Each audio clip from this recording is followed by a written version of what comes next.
एक शब्द के अनेक अर्थ होते हैं, उसे क्या कहते हैं? अनेकार्थी शब्द कहते हैं। और अनेकार्थी शब्दों में जैसे ये आप पिछले दिन हम देख चुके थे, अंबर, अंबर माने आकाश, वस्त्र, अल माने भौरा, सखी, अर्क माने सूर्य, पदार्थ, और अम्बुज, अम्बुज माने कमल, शंख, चंद्रमा। ये पिछले दिन नोट करवा दिया था। इसके बाद फिर देखते हैं अंश। अंश माने क्या होता है? यानी अंश के जो अर्थ है हिस्सा, भाग, कंधा। फिर है काल। काल का क्या है? समय, मृत, चपला, बिजली। चपला का क्या है? बिजली, स्त्री, लक्ष्मी।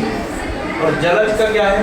कमल, संग, मोती, सेवार। अब ये क्यों है ये भी तो जानना है कि क्यों है। जैसे अभी तक सब लोग जलज माने केवल एक ही बात जानते थे, कमल।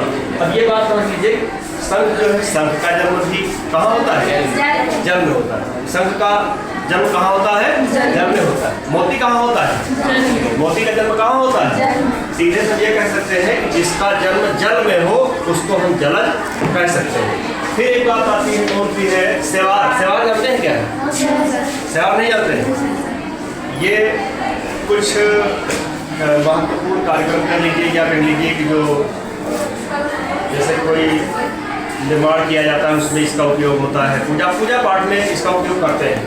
सेवार वो होता है जो नदी में एक पानी में काई आते हैं, एक लंबी एक रस्सी की तरह पड़ी रहती है, हल्का हल्का उसमें जो है छोटी छोटी कुछ बाल टाइप भी निकलते हैं, वो है सेवार। सेवार जो होती है उसको भी जलज कहते हैं। फिर क्या लिखा है? द्विज। द्विज वाले क्या होता है? ब्राह्मण, दास, पक्षी, क्षत्रिय, वैश्य। अब ये जो लिखा है इसका मतलब है द्विज। द्विज का मतलब सीधे से ये समझिए कि जिसका जन्म 2 बार हो उसे कहते हैं द्विज। उसे क्या कहते हैं? द्विज। द्विज सीधे से ये समझ लीजिए, द्वि माने 2 बार, द्वि माने 2 बार, और ज माने जन्म हो। जिसका जन्म 2 बार हो उसको क्या कहते हैं? उसको कहते हैं द्विज। अब देखो यहाँ पर लिखा है क्या? ब्राह्मण। ब्राह्मण भी उसका जन्म 2 बार से मतलब ये है कि तब तक वो ब्राह्मण नहीं होता है जब तक उसका यज्ञोपवीत संस्कार नहीं हो जाता है। दांत जो होता देखते हैं सबके दूध वाले दांत और होते हैं, और जब वो दांत टूट जाते हैं तब फिर मजबूत वाले दांत निकलते हैं। फिर इसी तरीके से पक्षी की जो मूलावस्था होती है वो क्या होती है? अंडा होती है।